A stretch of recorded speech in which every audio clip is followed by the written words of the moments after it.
युद्ध के बीच खुले तौर पर दोस्त की मदद कर रहा भारत।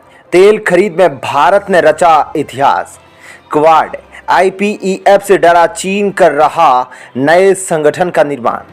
8 देशों को रिझाने के लिए चीन चल रहा मास्टर स्ट्रोक। नमस्कार, एक बार फिर से दोस्तों आप सभी का स्वागत है प्लेनेट 4 पर। दोस्तों आपको मालूम है कि रूस और यूक्रेन का युद्ध चल रहा है और इस युद्ध की वजह से पश्चिमी देशों ने रूस पर बड़ी संख्या में आर्थिक प्रतिबंध लगा दिए। इसके चलते जो आर्थिक समीकरण है वो तेजी से बदल रहे हैं और कभी खाड़ी देशों से दोस्तों बड़ी मात्रा में जो तेल भारत खरीदता था, अब भारत रूस से तेल में खरीद में इजाफा कर दिया है। जी हां, आपको मालूम होगा कि रूस ने भारत को ऑफर दिया था कम दाम के अंदर तेल खरीदने का। भारत ने उसको भुना लिया है। आपको पूरी डिटेल से बताऊंगा कि आखिर दोस्तों भारत कितना तेल खरीद रहा है और भारत ने कैसे तेल खरीद के अंदर इतिहास रचा है। इसके अलावा दोस्तों भारत के कट्टर दुश्मन चीन ने भी रूस से तेल खरीद बढ़ा दी है। बीते एक सप्ताह में रूस से भारत आने वाले तेल की मात्रा 74 मिलियन से लेकर 79 मिलियन बैरल तक थी। यह दोस्तों एक बहुत ही बड़ा आंकड़ा है जो कि भारत अब रूस के साथ बना लिया है। आपको बता दूं कि जब यूक्रेन और रूस का युद्ध शुरू हुआ था फरवरी में, तब भारत रूस से केवल 27 मिलियन बैरल ही तेल खरीदता था। इस तरह रूस से तेल आयात में दोगुने से भी ज्यादा दोस्तों भारत ने इजाफा कर लिया है। अब दोस्तों ये सारी की सारी जानकारी निकल कर आ रही है कमोडिटी डेटा फ्रॉम केपलर से।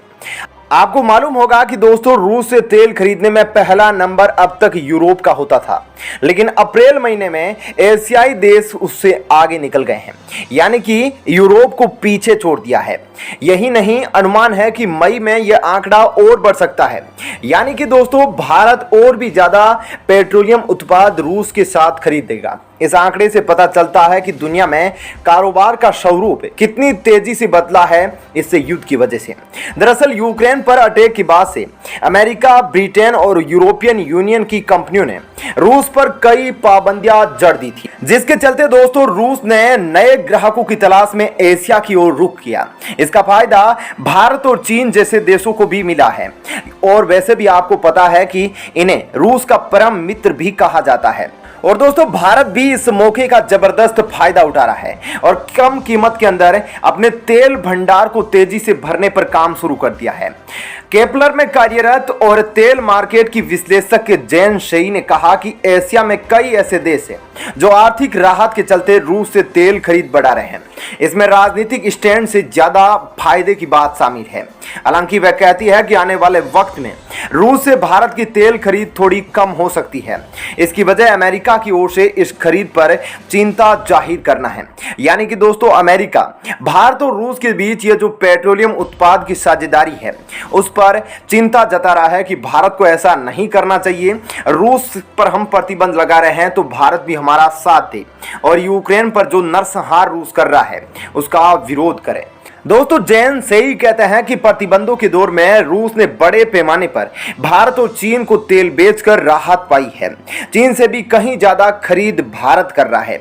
माना जा रहा है कि मई में तेल की खरीद जो अप्रैल महीना चल रहा है उसके मुकाबले कम हो सकती है, लेकिन फिर भी पहले के मुकाबले कहीं अधिक होगी। यानी कि जो युद्ध शुरू हुआ था उससे तो कहीं अधिक ही होने वाली है।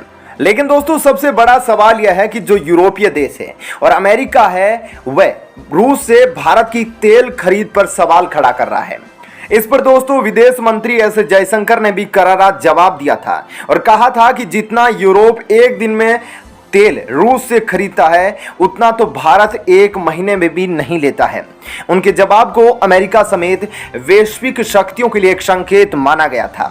भारत किसी के भी दबाव में नहीं आएगा और अपने दोस्त के साथ वही करेगा जो उसको करना चाहिए। अब दोस्तों भारत को इससे 2 फायदे हैं। पहला, भारत सस्ते दाम के अंदर तेल खरीदकर अपने भंडारण को और ज्यादा मजबूती से बढ़ा रहा है, तो दूसरी ओर रूस का सहयोग करके उस पर आर्थिक जो प्रतिबंध लगे हैं उसमें काफी ज्यादा बचाव भी कर रहा है, क्योंकि उसकी मदद हो रही है भारत के जरिए। आपका क्या कहना है इस खबर पर? क्या भारत को रूस से ऐसे ही तेल खरीदना चाहिए या फिर नहीं? कमेंट सेक्शन में जरूर बताइएगा। अब दोस्तों दूसरी खबर बहुत ही खतरनाक आ रही है।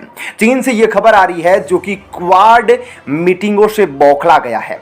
2007 में जब क्वाड शुरू हुआ था तो 2010 तक ये चला, लेकिन बाद में चीन ने ऐसा पैंतरा चला कि 2010 से लेकर 2017 तक इसने क्वाड की मीटिंगें नहीं होने दी और लगने लगा था कि अब क्वाड लगभग समाप्त हो गया है, क्योंकि इसने ऑस्ट्रेलिया पर दबाव बनाया था कि वो क्वाड की मीटिंगों में हिस्सा नहीं ले।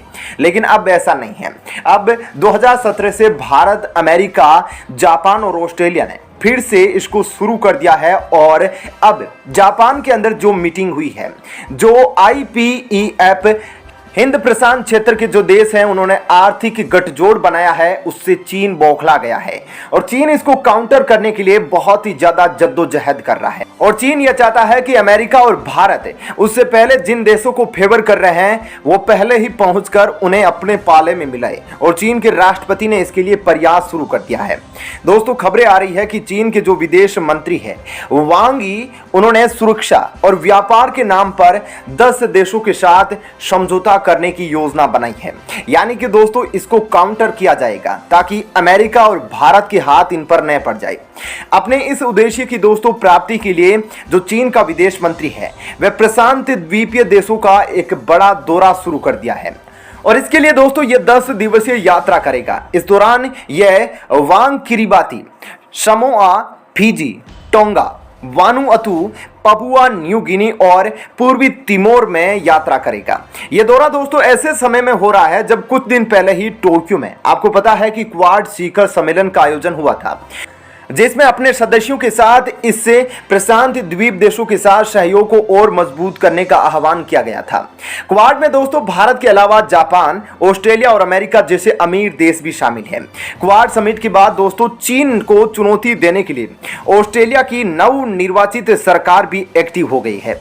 ऑस्ट्रेलिया की विदेश मंत्री पेनी वोंग 44 सदस्यीय प्रतिनिधिमंडल के साथ वांग के 8 देशों के दौरे का मुकाबला करने के प्रयास में प्रशांत द्वीपों में से एक फिजी पहुंचे हैं। यानी कि दोस्तों ऑस्ट्रेलिया भी जमकर प्रयास कर रहा है कि चीन के इस इरादे पर पानी फेर दिया जाए, लेकिन चीन है कि मान नहीं रहा है। चीन का विदेश मंत्री दोस्तों सोलोमन द्वीप भी जा पहुंचा, जिसने हाल ही के अंदर 3 क्वाड देशों यानी कि अमेरिका, ऑस्ट्रेलिया और जापान की घोर आपत्तियों के बावजूद चीन के साथ एक सुरक्षा समझौते पर हस्ताक्षर कर दिए। और जानकार कहते हैं कि ऑस्ट्रेलिया चीन को ऑकस और क्वाड के जरिए कंट्रोल करने की कोशिश कर रहा है और आपको पता है कि चीन वाकई में इन संगठनों से बौखलाया हुआ है। इसी को देखते हुए चीन ऑस्ट्रेलिया के पड़ोसी देशों को अपने साथ जोड़ने का प्रयास कर रहा है।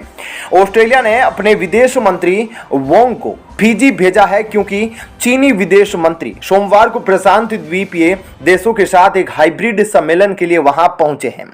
अब दोस्तों खबर है कि क्वाड ने प्रशांत क्षेत्रीय सुरक्षा ढांचे के लिए समर्थन की पुष्टि कर दी थी, जिसे चीन अपने विदेश मंत्री के अभूतपूर्व 10 दिवसीय दौरे के माध्यम से पूर्ववर्त करने का प्रयास कर रहा है।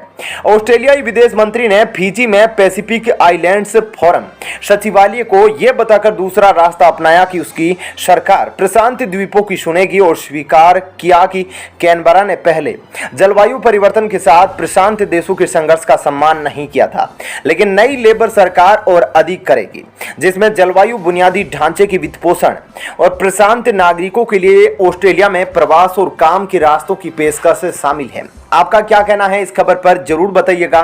साथ ही वीडियो को लाइक और शेयर जरूर करें। धन्यवाद।